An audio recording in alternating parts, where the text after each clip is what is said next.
ہم عورتوں کے مقام کو ہم سمجھیں۔ ایک وقت تھا کہ بچیوں کو زندہ درگوش کر دیا جاتا تھا، دفن کر دیا جاتا تھا، لیکن پھر کرم ہوا اللہ کا اور پیارے حبیب کی جو ہے رحمتیں اتری کہ اللہ کے حبیب صلی اللہ علیہ وسلم نے بیٹیوں کو رحمت بیان فرمایا، بیٹیوں کو رحمت بیان فرمایا۔ بڑی تیزی کے ساتھ بات سمیٹنے کی کوشش کروں۔ کربلا کا واقعہ سب جانتے ہیں، واقعہ نہ بتا کر میں ایک نیا جملہ میں دینے کی کوشش کر رہا ہوں۔ آج تک ہم نے یہ سنا ہے اور یہ ہمارا ایمان ہے کہ اسلام کو زندگی امام حسین کی ذات سے دوبارہ بخشی گئی، لیکن میں ایک نئی بات آپ کو بتا کے جانے کی کوشش کر رہا ہوں کہ ایک پرچم اسلام مدینہ منورہ سے حرم شریف اور حرم سے کربلا کی طرف جب بڑھا تو پرچم اسلام دو ہاتھوں میں تھا۔ ایک حضرت امام علی مقام حضرت سیدنا امام حسین کے ہاتھوں میں تھا، اور دوسرا پرچم اسلام جو خواتین کی طرف تھا جسے حضرت بی بی زینب نے سنبھال رکھا تھا۔ اسلام میں عورتوں کا وجود کیا ہے؟ پرچم اسلام کربلا آیا، مختصر میں کربلا میں پرچم اسلام بلند ہوا، حضرت امام علی مقام شہید ہوئے، لیکن پرچم اسلام ابھی کربلا میں ہی ہے، ابھی عالم اسلام میں پھیلا نہیں ہے، کائنات میں ابھی دنیا میں اسلام پھیلا نہیں ہے، اسلام کا پرچم ابھی کربلا میں۔ امام حسین رضی اللہ تعالیٰ شہید ہو گئے ہیں، پرچم اسلام کربلا میں ہے۔ اب وہاں سے اسلام کو کیسے تازگی ملی؟ حضرت بی بی زینب ہے۔ سنیے، غور کریے کہ اسلام میں خواتین جو ہے حضرت بی بی زینب کا کیا رول رہا ہے۔ حضرت امام حسین رضی اللہ تعالیٰ شہید ہوئے کربلا میں، پرچم اسلام کربلا میں ہے۔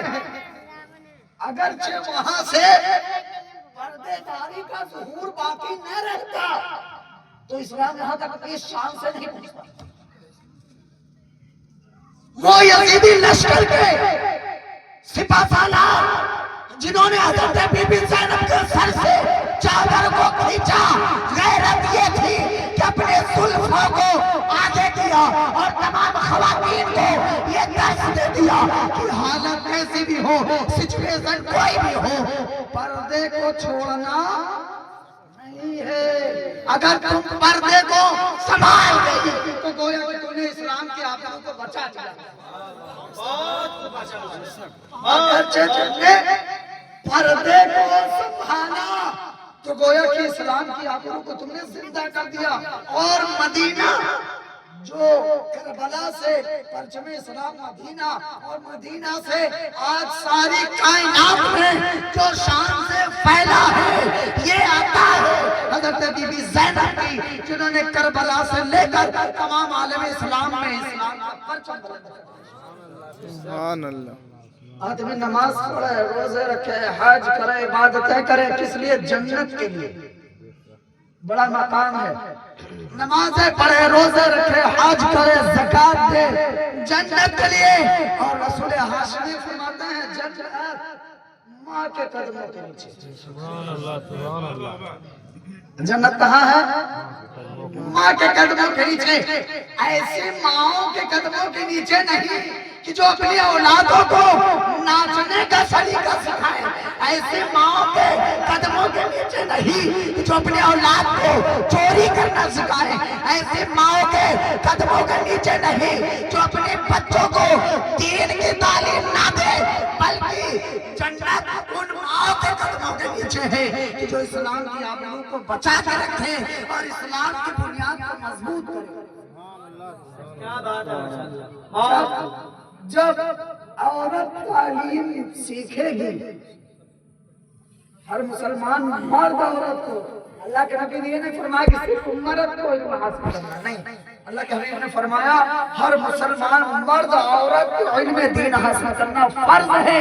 تو جب عورت دین اسلام کو سیکھے گی، اگر ماں باپ کیا ہے، صبح نکلا ناشتہ کر کے 8 بجے نکل گیا اور نکل کے آیا 9 بجے رات، تو بچہ باپ کو دیکھ کے تھوڑی نہ سیکھے گا، دن بھر وہ اماں کے ساتھ میں رہتا ہے، تو بچہ جب اما ظہر کے وقت کام چھوڑ کے اور لے کے لوٹا وضو کر کے جب نماز کے لیے جائے گی تو جو بچہ اس کے ساتھ 12 گھنٹے 16 گھنٹے جو ٹائم جو ہے بتا رہا ہے اس کو بھی 1 دن نہیں 2 دن نہیں 4 دن نہیں لیکن 6 دن کے بعد تو اس کے دل میں یہ خیال آئے گا کہ میں بھی وہ کام کروں جو میری والدہ کر رہی ہے. اور نماز کے بعد جب والدہ قرآن کو کھولے گی اور قرآن کو جزدان سے نکالے گی اور اسے اپنے ہونٹوں سے لگائے گی اپنے اسے قرآن کو آنکھوں سے لگائے گی سینے سے لگائے گی اور جب قرآن کی تلاوت کرنا شروع کرے گی تو بچے کے دل میں بھی قرآن پڑھنے کی لگن پیدا ہوگی.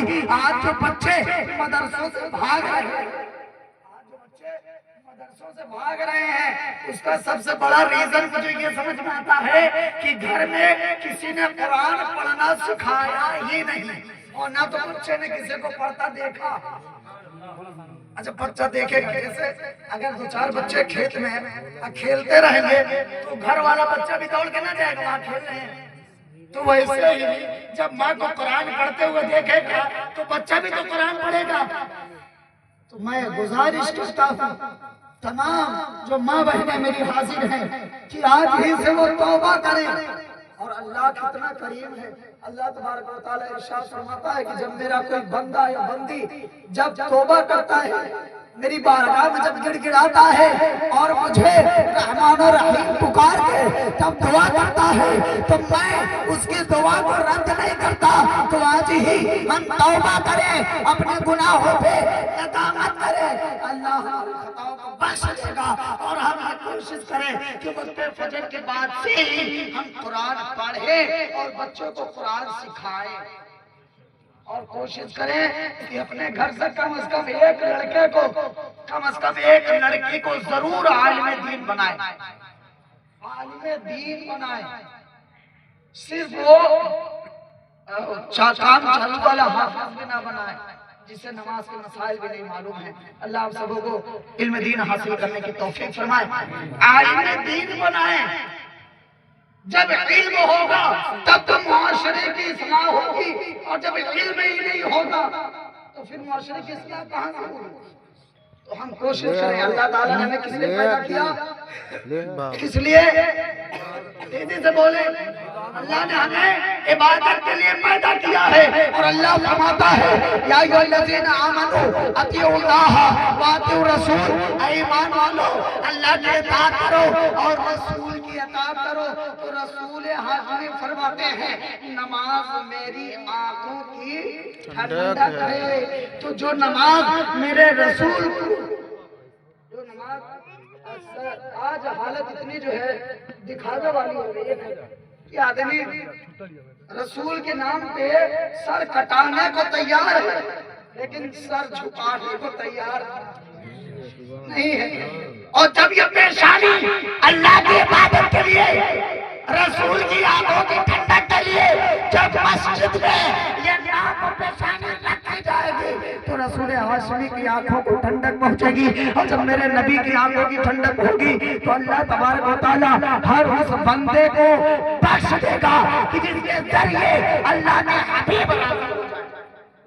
تو ہمیں چاہیے کہ ہم اللہ کو راضی